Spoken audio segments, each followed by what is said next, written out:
Have you ever watched an AI tutorial on YouTube and thought, this is great, but I can't do any of that at work?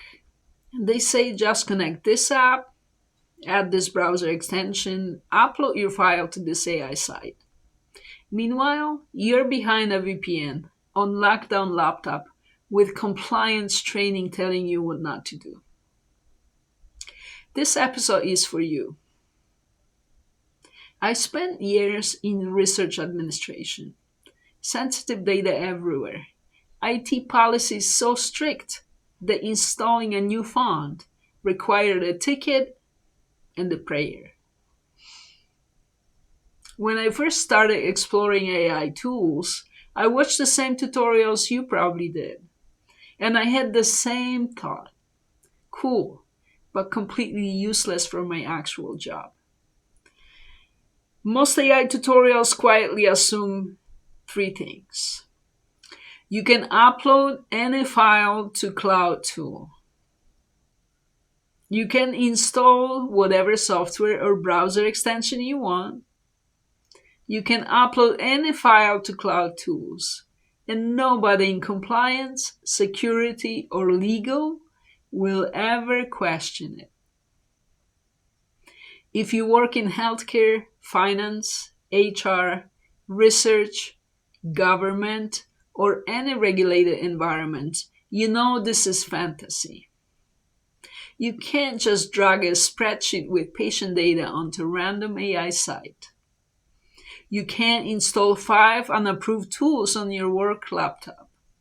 You can't copy confidential text into a chatbot just to see what happens. That's not you being difficult. That's you being professional who want to keep your job and protect real people's data. Here's what your world probably looks like. You connect through VPN. You live in Outlook, Excel, Word, and Teams. Your files are on network drives, SharePoint, or some internal systems. Changing anything requires a ticket, a probably meeting, and possibly a sacrifice to the IT gods. Every year you do security and privacy training, reminding you what not to do with data. On top of that, your tools aren't perfect, so you build workarounds. That scary but beautiful 47 top Excel file everyone secretly relies on. A temporary access database from 2017 that still runs something important. A color-coded wild spreadsheet that tracks 50 projects better than official system. Here's what nobody tells knowledge workers clearly enough. These shadow systems are not just hacks. They're proof that you understand your workflow better than any generic tool. You're already designing systems. You're just doing it with the tools you have. When I say you are a system designer, I don't mean you need a computer science degree. I mean you already decide what data matters, decide how it moves from one place to another, and you decide what done looks like. If you ever build a spreadsheet that calculates something your official system can't, if you created a template email that you are reusing 100 times a month, if you made a personal checklist because the official process is confusing, you already done the most important part of automation. You thought through the workflow. AI and code are a magic replacement for that thinking. They're power tools that sit on top of it. In this series, we are not saying throw all of that away and let AI handle it. We are saying, let's keep your hard-won knowledge and gradually add automation around it. Inside your constraints, VPN, compliance, lockdown tools, AI can still help you in powerful ways. Think less sci-fi robot and more assistant that works inside your existing world. The assistant that is helping you to think, drafting emails, rewriting explanations for different audiences, summarizing long documents using sanitized or anonymized version when needed, helping you to plan workflows, turning your sticky note process into clear, repeatable checklist, helping you automate the boring parts like cleaning up messy Excel sheets, sorting rows into categories, pulling key fields out of raw data, and generating standard reports from the same structure each month. The key is that we are not trying to break your company rules.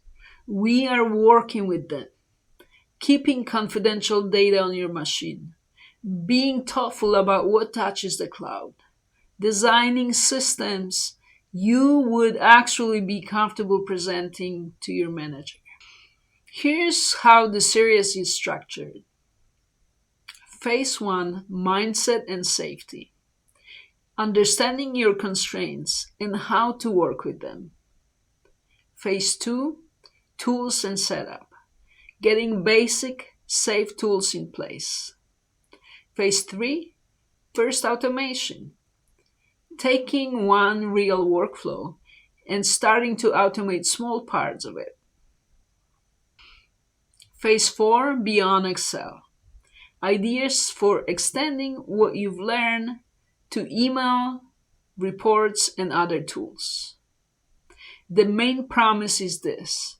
By the end of the series, you'll know how to take one real, unknowing workflow from your job and break it into steps. Decide what AI can safely help with.